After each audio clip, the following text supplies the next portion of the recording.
As cooler weather approaches, it's time to gear up with Red Wing shoes. Hi, Teresa here from the Fargo Red Wing Shoe Store.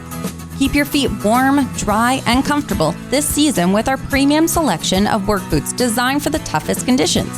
Whether you're working outdoors or enjoying an adventure, Red Wing Shoes has you covered with durable insulated footwear. 3003 Main Avenue in Fargo, Red Wing Shoes for ultimate durability.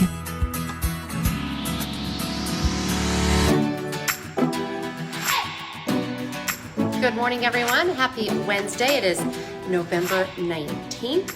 Wow. I can't believe it's the 19th. That deep into November. Yeah. Time flies. Lisa Lydia Scott with you here this morning, tracking a few sprinkles in our forecast, a warm up and then a big cool down. We'll get to Lydia's forecast in a moment. Love it when you join us live, but remember it stays on your Facebook feed throughout the day, so you can watch it whenever it works best for you.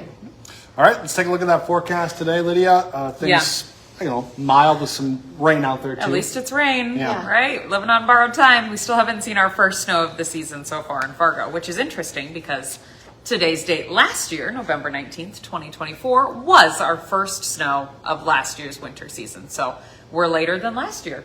Light rain today. Temperatures this morning are in the upper 30s to near 40, so it's warm enough for it to just be rain. I'm not worried about snow mixing in or icy roads or anything of that sort. That's just turning on the windshield wipers, dealing with the umbrella, that sort of thing this morning.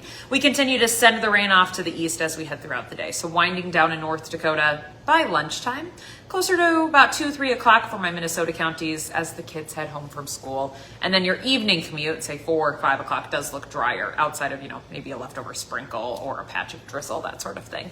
Cloudy sky then through the rest of the day. We won't see any sunshine today. Wind is light out of the south at 5 to 15 and temperatures are in the 40s to near 50.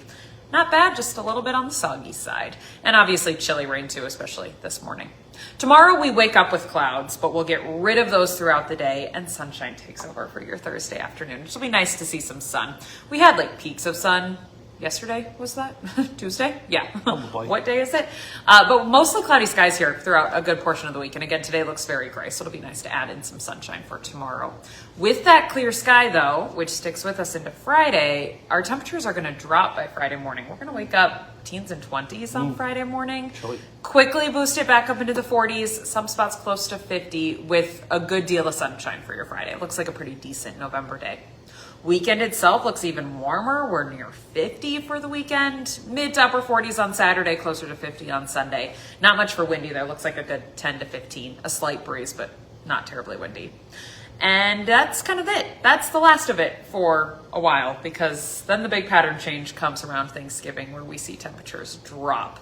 I'm looking at highs, low 20s, Thanksgiving and after. That's below average for this time of year. So not only naturally cooling off because we're turning the calendar into December, but flipping from being so above average to a good portion below average into next week, or late next week, I guess. Thanksgiving is next week. Yep. Yeah. It kind of throws me off thinking, okay, next week. No, not till Thanksgiving. No, that is next week. Yeah, same. The mental warfare that is.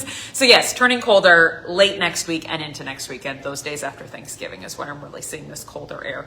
We really don't have much of a transition period where we're just sitting near average because we've been so above.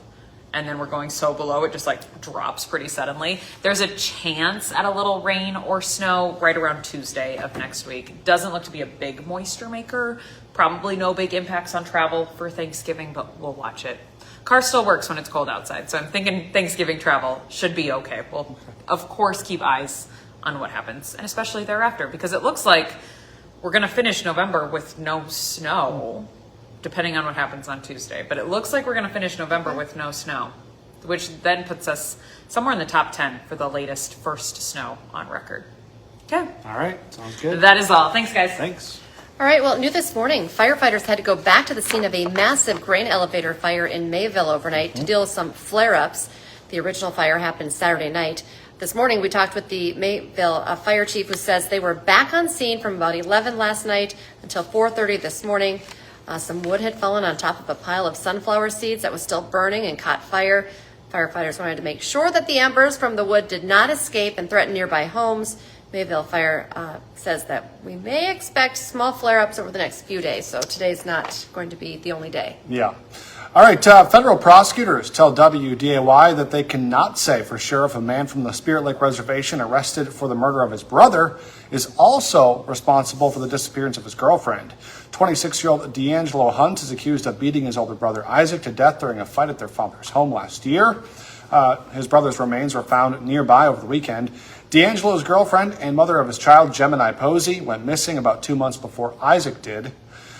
Police say D'Angelo was the last person to see Gemini alive. He'll be back in court next Monday for a detention hearing in that murder case. The Minnesota BCA has identified the man killed and the Clearwater County deputy who shot him in an officer-involved shooting in Bagley. A deputy tried to arrest 75-year-old Dennis Hoya for an outstanding warrant, but he resisted and then drove off in his pickup. A Bagley police officer stopped him with a pit maneuver. The BCA says Hoya fired a flare gun at deputies. Deputy Noah Hallman then shot back. Hallman and all of the deputies involved in the incident are now on leave. The BCA is reviewing the shooting. The Fargo Police Department is hosting a community meeting focused on the southeast side of town this evening. They'll go over some crime statistics, and you'll have a chance to talk with officers yourself if you'd like to. That meeting is at the Fargo Parks Sports Center at 6 tonight. All right now the U.S. Senate is waiting to officially get the bill that would force the release of the Epstein files. Senators have already agreed to pass the bill with unanimous consent. As soon as they get it, that means they will not have to hold a formal roll call vote. The U.S. House has already passed the bill 427-1. That's a veto-proof majority. If the bill makes it to President Trump's desk, he has said he will sign it.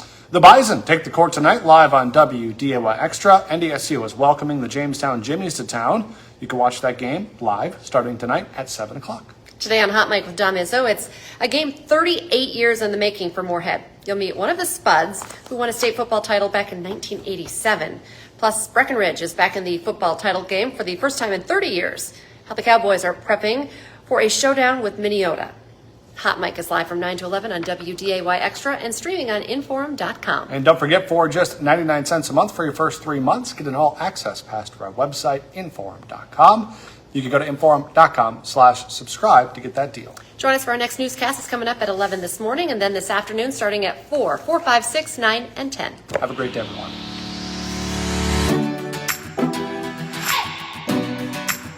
This podcast is brought to you without paywalls, thanks to support from our digital subscribers. If you subscribe, thank you. If you don't, visit Inforum.com/subscribe for our introductory offer, just $2 for 6 months.